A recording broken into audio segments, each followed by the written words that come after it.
Assalamualaikum warahmatullahi wabarakatuh. Salam sejahtera bagi kita semua. Bapak, Ibu, dan rekan-rekan sekalian yang saya hormati, perkenalkan, nama saya Sakti Wirayuda. Saya merupakan staf pengajar di program studi Sarjana Sosiologi, Fakultas Ilmu Sosial dan Ilmu Politik Universitas Indonesia. Pada kesempatan ini, saya akan menyampaikan pengantar perkuliahan untuk mata kuliah memahami pembangunan dalam perspektif sosiologi dalam rangka bagian dari pernyataan diri dosen dalam unjuk kerja Tridharma Perguruan Tinggi di bidang pengajaran. Selanjutnya, saya akan mencoba menjelaskan mengenai buku rancangan pengajaran yang telah saya susun. Ada beberapa poin yang akan saya jelaskan terkait buku rancangan pengajaran ini. Pertama, pengenalan mata kuliah. Yang kedua, kompetensi umum dan khusus. Ketiga, metode pembelajaran yang digunakan. Keempat, platform pembelajaran yang dipakai. Kelima, penilaian mata kuliah. Keenam, daftar rujukan yang dipakai. Buku rancangan pengajaran ini dibuat sebagai salah satu mata kuliah pilihan di program studi Sarjana Sosiologi FISIP UI. Nama mata kuliah yang saya ampu adalah Memahami Pembangunan dalam Perspektif Sosiologi dengan bobot 3 SKS. Secara umum, perkuliahan ini memiliki dua kompetensi. Pertama, mahasiswa mampu menganalisis secara kritis dengan menggunakan perspektif perubahan sosial ekonomi. Yang kedua, mahasiswa mampu menganalisis persoalan kemasyarakatan di Indonesia dalam konteks perubahan sosial ekonomi secara lokal, nasional, dan global. Adapun kompetensi khusus dari perkuliahan ini adalah mahasiswa mampu menjelaskan konsep pembangunan, mahasiswa mampu menjelaskan perspektif teoritis perubahan sosial di Indonesia, dan ketiga, mahasiswa mampu menggunakan metode penelitian dan perubahan sosial. Metode pembelajaran utama yang digunakan pada kuliah ini menggunakan metode Student-Centered Active Learning, di mana di dalamnya kami menggunakan metode pembelajaran Active Learning, Collaborative Learning, dan juga Research-Based Learning. Kuliah ini menggunakan beberapa platform dan juga media sosial sebagai sarana pembelajaran. Antara lain, e-learning management system, atau kami menyebutnya dengan EMAS, SIAK atau Sistem Informasi Akademik, kemudian WhatsApp Group yang digunakan sebagai sarana komunikasi antara pengajar dan juga mahasiswa. Kuliah ini memiliki beberapa komponen penilaian.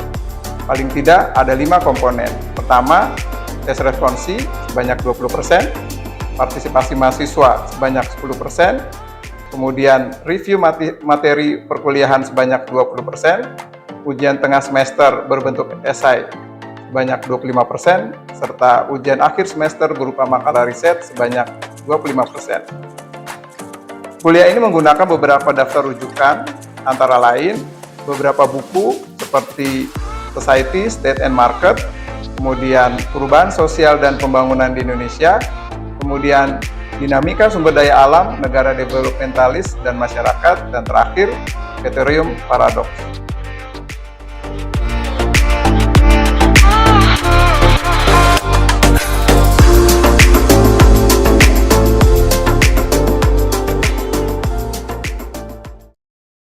Assalamualaikum warahmatullahi wabarakatuh. Pada perkuliahan kali ini, saya akan coba jelaskan materi mengenai konsep pembangunan dan sejarah perkembangannya. Ada beberapa cakupan yang akan kita bahas mengenai materi kali ini. Yang pertama, kita akan bahas bagaimana sebenarnya tatanan dunia pasca Perang Dunia Kedua.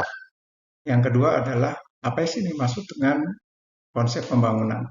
Yang ketiga, kita akan membahas tentang perkembangan konsep pembangunan. Dan yang keempat, kita akan mempelajari tentang apa saja sih menjadi isu pembangunan. Dan terakhir nanti kita bisa diskusi. Nah, pada pembahasan kali ini, yang pertama, yang perlu kita ketahui adalah bagaimana sebenarnya tatanan global pasca Perang Dunia Kedua. Nah, pada waktu itu terjadi apa yang disebut dengan polarisasi kekuasaan dan reorganisasi kekuasaan negara yang terbagi menjadi tiga. Pasca Perang Dunia Kedua, muncul negara apa yang disebut dengan negara dunia pertama, atau negara dengan ideologi kapitalis, dan ada yang disebut dengan negara dunia kedua, yaitu negara-negara yang memiliki ideologi komunis, Uni Soviet, Republik Rakyat Cina, gitu. Lalu yang ketiga adalah negara yang disebut juga dengan negara-negara yang berkembang atau negara-negara yang baru merdeka, yaitu negara dunia ketiga. Nah, ketiga negara ini, bentuk negara ini, satu sama lain saling memberikan pengaruhnya. Negara dunia pertama berupaya untuk menawarkan ideologi kapitalismenya, negara dunia kedua berusaha untuk menawarkan strategi komunismenya secara ideologis, dan negara dunia ketiga satu sama lain bahkan saling memilih, atau ada pula yang seperti Indonesia itu membentuk sebuah organisasi yang disebut dengan non-blok. Nah, polarisasi kekuasaan antar negara ini tidak lepas dari akibat dari para negara-negara yang menjadi pemenang perang.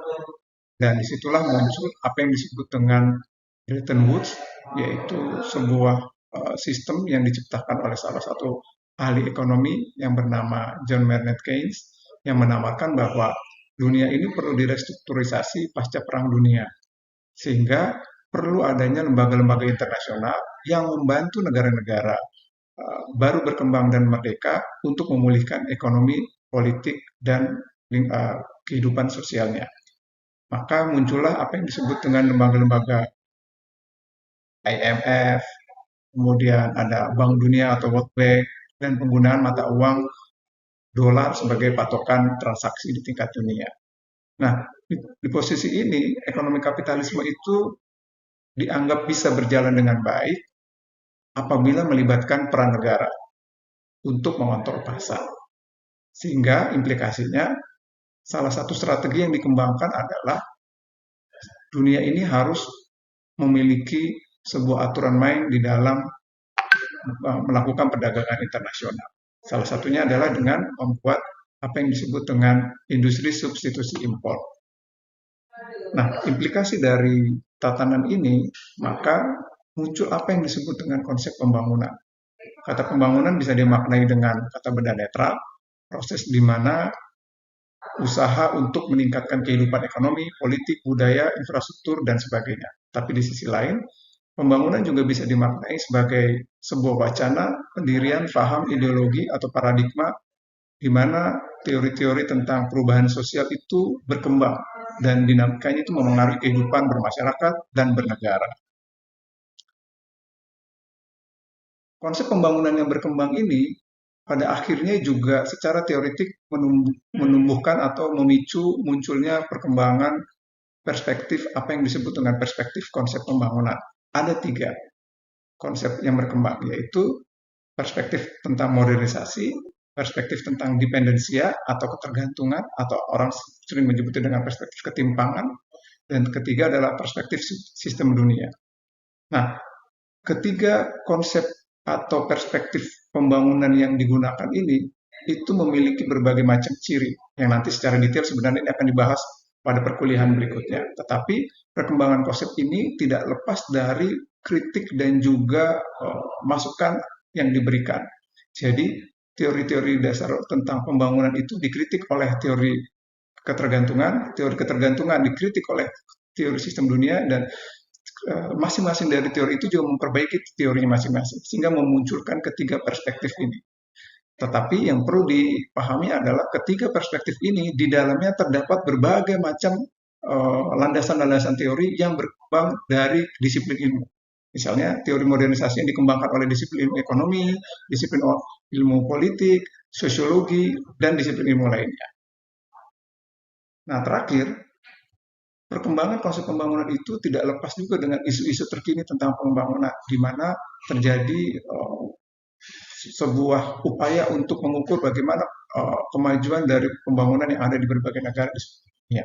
Antara lain dengan mengembangkan ukuran-ukuran seperti Human Development Index, atau yang terkini adalah Sustainable Development Index, di mana masyarakat dunia secara progresif sebenarnya selama kurang lebih lebih dari 50 tahun sudah mengalami perkembangan, tetapi terjadi juga ketimpangan. Nah, ada negara-negara yang stabil melakukan pembangunan, tetapi ada negara-negara yang tidak stabil di dalam melakukan pembangunan. Nah, eh, itu pembahasan kita sebagai pengantar kuliah tentang apa sih konsep-konsep pembangunan yang akan kita pelajari selanjutnya.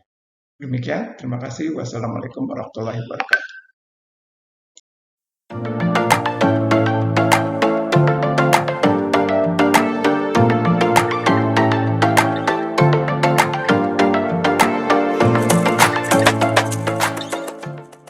Indonesia masih mengalami berbagai persoalan ketimpangan pembangunan di berbagai sektor, antar wilayah, dan juga berdasarkan gender.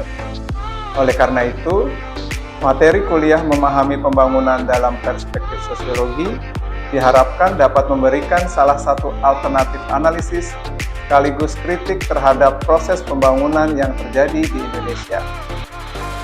Demikian pemaparan yang dapat saya berikan. Terima kasih banyak. Wassalamualaikum warahmatullahi wabarakatuh.